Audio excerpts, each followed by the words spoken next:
Hi everyone, in this video we will show you how to use Snapchat on PC. First, go to your web browser.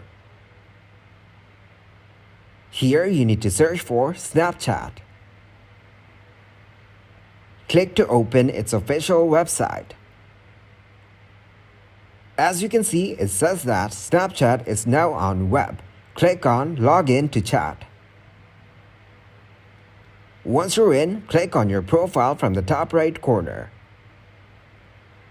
Here you can access all these options. Click on Account Settings to change your settings.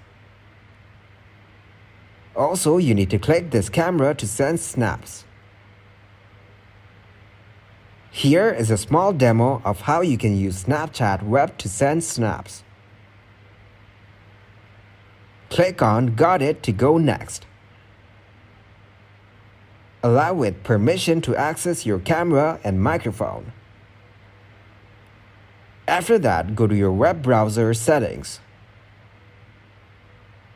Make sure it has provided access permission for the camera and microphone to the Snapchat web. Once it is all set, take a snap and send it to your friends. Select your friends and click on Send. As you can see, your snap has been sent.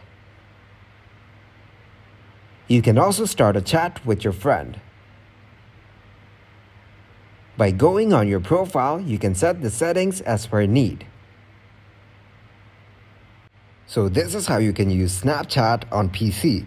Thanks for watching, like the video and subscribe to the channel for more content like this.